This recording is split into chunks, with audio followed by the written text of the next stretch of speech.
Welcome to our historical journey through the lives of the 13 popes named Leo.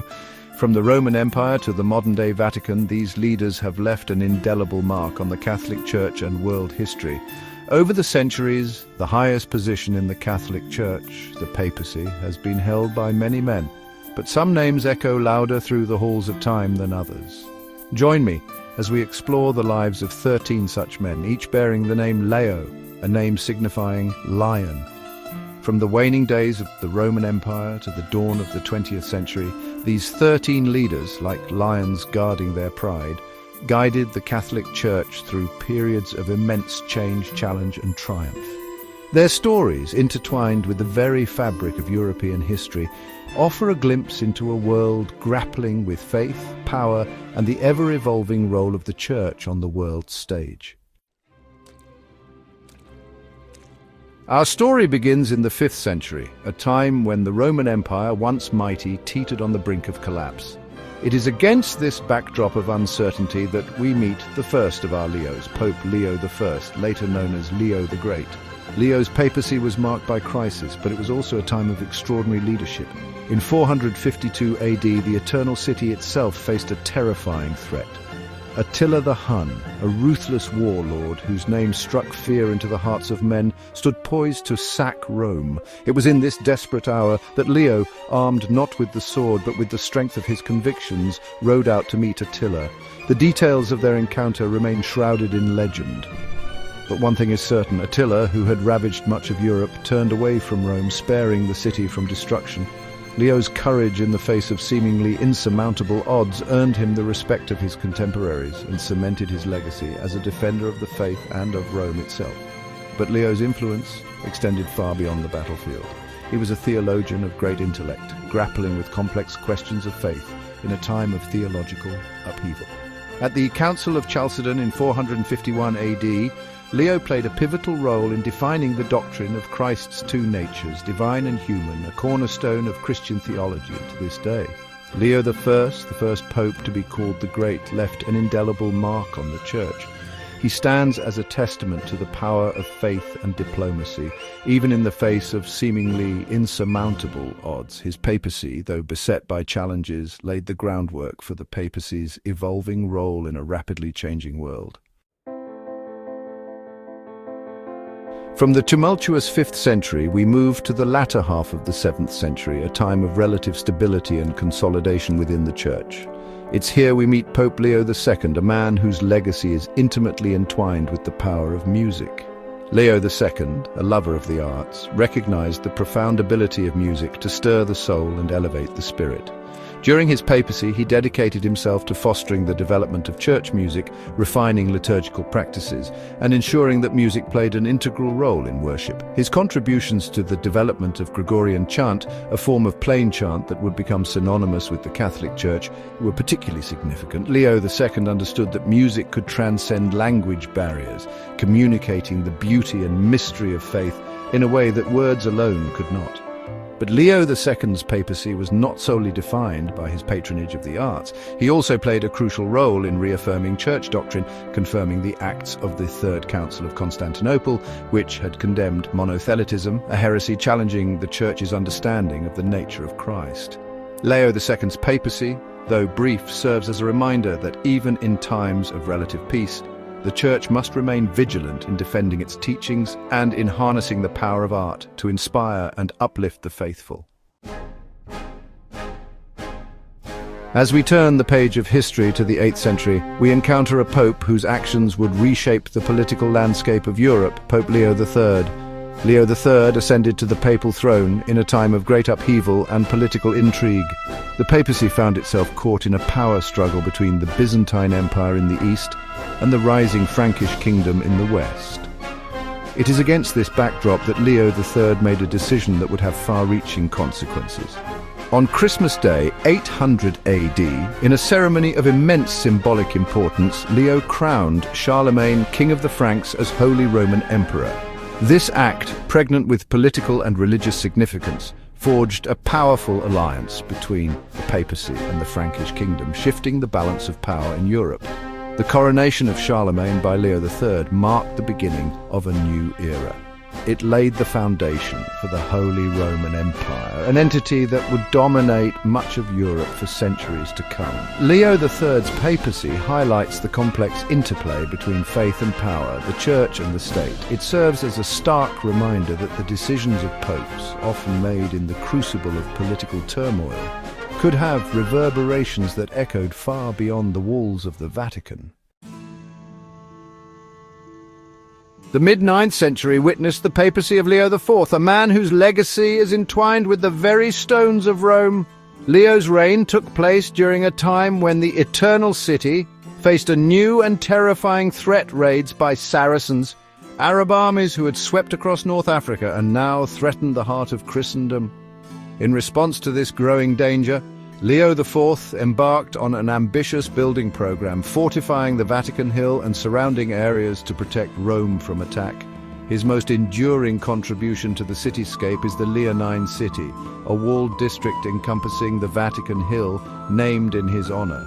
Leo IV, the builder pope, understood that the papacy's survival depended not only on spiritual authority but also on physical security. His walls, built with a mixture of pragmatism and piety, stood for centuries as a testament to his determination to protect the heart of the church from the storms raging around it. The Leonine City stands as a physical embodiment of his legacy, a reminder that even in the darkest of times, faith can inspire acts of great resilience and determination.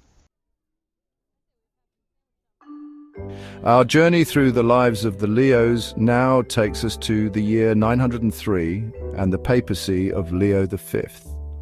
Unlike his predecessors, Leo V's time on the papal throne was tragically brief. Within months of his election, this man, chosen to lead the church, found himself deposed and imprisoned by a cunning and ambitious cleric. The details of Leo V's short reign are shrouded in the mists of time, his story often overshadowed by the tumultuous events that surrounded him. We know little of his early life, his aspirations upon assuming the mantle of pope, or the specific events that led to his sudden downfall. But his fate serves as a stark reminder of the precarious nature of power, even within the church during these turbulent times. The circumstances surrounding Leo V's death remain a subject of debate to this day.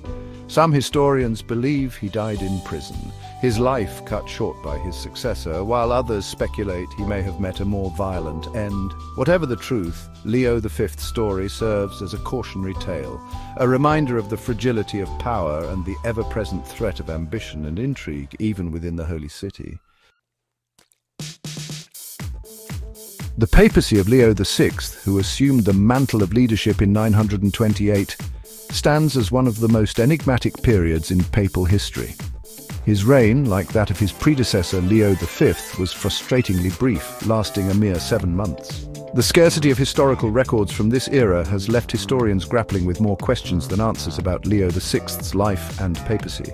What little we do know paints a picture of a church grappling with internal divisions and external pressures. The 10th century was a time of great turmoil in Italy, with various factions vying for power and influence. The papacy, despite its spiritual authority, was not immune to these power struggles. It is likely that Leo VI, during his short time as pope, found himself navigating these treacherous political waters. Did he attempt to assert papal authority amidst the chaos, or did he prioritize maintaining a delicate balance of power? The answers, lost to time, remain elusive. Despite the lack of historical detail, it is important to remember that even in the shadows, even in the face of limited information, each pope played a role in shaping the course of the Church's history. As we approach the end of the 10th century, we encounter Pope Leo VII, a man who ascended to the papacy in 936. Leo VII's reign stands in stark contrast to the short and tumultuous papacies of his immediate predecessors. He ruled for 3 years, a period that, while relatively short, allowed him to leave a lasting mark on the Church. Leo VII was a man of deep piety and conviction, known for his efforts to promote monastic reform. He recognized that the moral authority of the Church rested in part on the integrity and spiritual discipline of its monastic orders.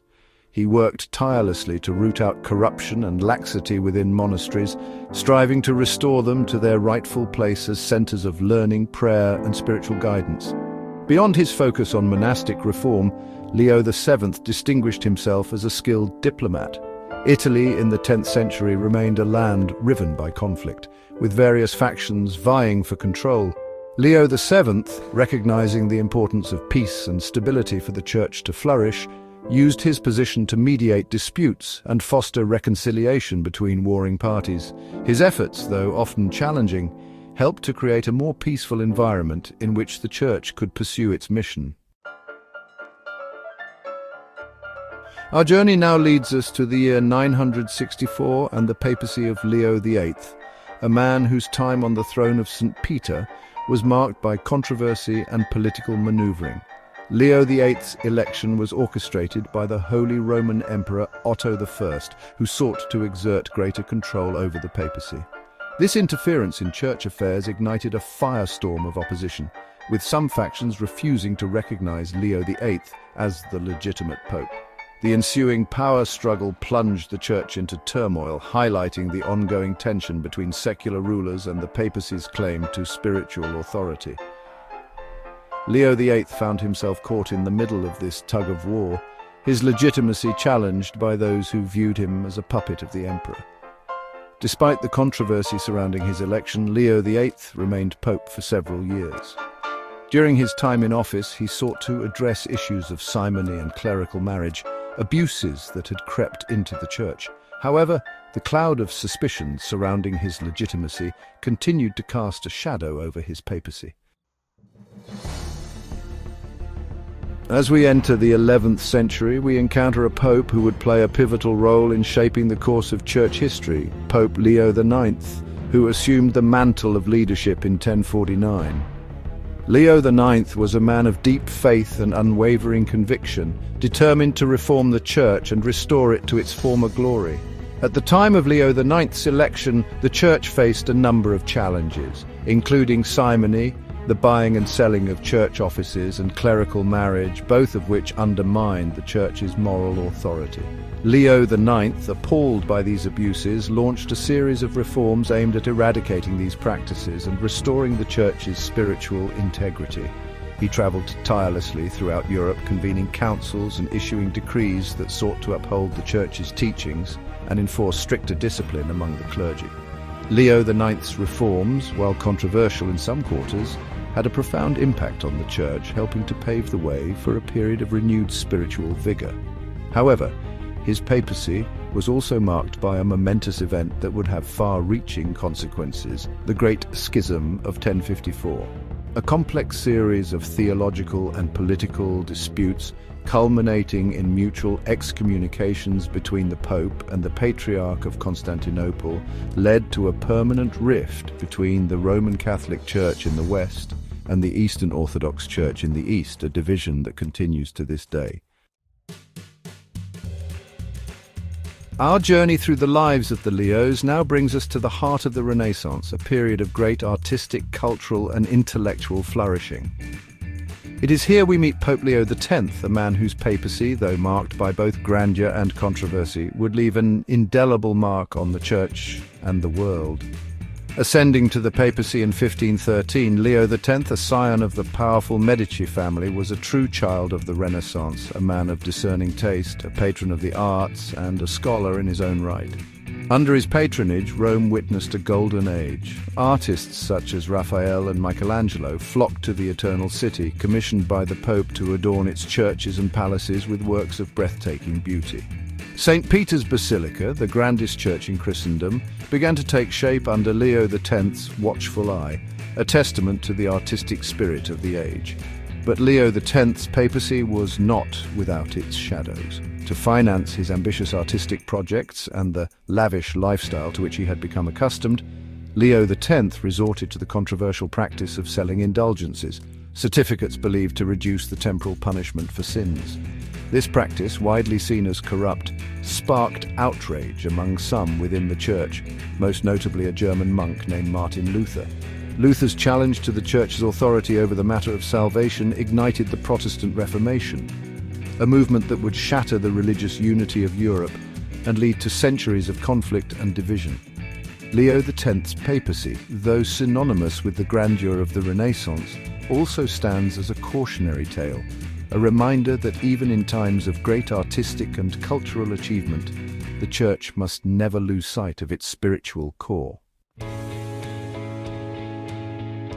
The papacy of Leo XI, who assumed the mantle of St. Peter in 1605, is notable for its brevity. His reign, lasting a mere 27 days, earned him the moniker Papa Lampo, the Lightning Pope. Despite the fleeting nature of his time as Pope, Leo XI's story offers a glimpse into the complexities and challenges of leading the Church in the early 17th century. Leo XI, born Alessandro Ottaviano de' Medici, hailed from a prominent Florentine family. A skilled diplomat and seasoned churchman, he brought a wealth of experience to the papacy. However, fate, it seemed, had other plans. Shortly after his election, Leo XI fell ill, his body succumbing to the infirmities of age. Despite his brief papacy, Leo XI left an indelible mark on those who knew him. He was remembered for his piety, his intellect, and his commitment to serving the Church. His sudden passing, a reminder of the fragility of life, sent shockwaves through Rome and beyond. Though his time on the papal throne was cut tragically short, Leo XI's story serves as a testament to the enduring power of faith and service, even in the face of life's fleeting nature. As we move into the 19th century, we encounter Pope Leo XII, a man who ascended to the papacy in 1823. Leo XII's reign came at a time of great social, political, and intellectual upheaval in Europe. The French Revolution and its aftermath had shaken the old order to its core, challenging traditional notions of authority, including the Church's role in society. Leo XII, a staunch conservative, viewed these changes with suspicion. He believed that the Church needed to hold fast to its traditional teachings and resist the tide of liberalism and secularism sweeping across Europe. During his papacy, he emphasized moral and spiritual renewal, calling for a return to traditional piety and a rejection of what he perceived as dangerous modern ideas. He condemned revolutionary movements, sought to reassert the Church's control over education, and condemned secret societies, which he viewed as threats to both the Church and the established order. Leo XII's papacy, though marked by a conservative backlash against the forces of modernity, highlights the challenges faced by the Church as it sought to navigate a rapidly changing world. Our journey culminates with Pope Leo XIII, a towering figure whose long and influential papacy stretched from 1878 to 1903. Leo XIII's reign was one of the longest in papal history, second only to that of his immediate predecessor, Pius IX. He inherited a Church still grappling with the challenges of modernity, a Church seeking to define its place in a world transformed by industrialization, secularization, and the rise of new ideologies. Leo XIII, a man of keen intellect and a gifted diplomat, understood that the Church could not afford to remain isolated from the social and economic realities of the day. He recognized the plight of the working class, who were often subjected to harsh working conditions and economic exploitation in the wake of the Industrial Revolution. In 1891, Leo XIII issued his most famous encyclical, Rerum Novarum, on the condition of labor, a groundbreaking document that addressed the relationship between capital and labor. In this encyclical, Leo XIII defended the rights of workers to fair wages, reasonable working hours, and the right to form unions. He condemned the excesses of both capitalism and socialism, calling for a more just and equitable economic system that upheld the dignity of all. Rerum Novarum established Leo XIII as a champion of social justice, earning him the title Pope of the Working Man. His papacy marked a turning point in the Church's social teaching, laying the groundwork for the Church's ongoing engagement with issues of social, economic, and political justice in the 20th and 21st centuries. Thank you for joining us on this historical journey through the lives of the 13 popes named Leo. From Leo the Great, who faced down Attila the Hun, to Leo XIII, who championed the rights of the working class, these men, each bearing the name of the Lion, navigated a constantly changing world, confronting challenges, seizing opportunities, and leaving their mark on the Church and the world. Their stories, spanning centuries, remind us that the papacy is not a static institution, but a living entity shaped by the personalities, the convictions, and the decisions of the men who have occupied the throne of St. Peter. The Leos, with their triumphs and failures, their moments of greatness and their human frailties, offer a window into the complexities of faith, power, and the human condition. As we reflect on their lives and legacies, we are reminded that history is not merely a collection of names and dates, but a tapestry woven from the threads of countless individual stories, each contributing to the rich and often messy saga of humanity. Thank you for joining us on this historical journey through the lives of the 13 popes named Leo. Their legacies continue to shape the Catholic Church and influence the world today. Don't forget to like, share, and subscribe for more fascinating historical insights.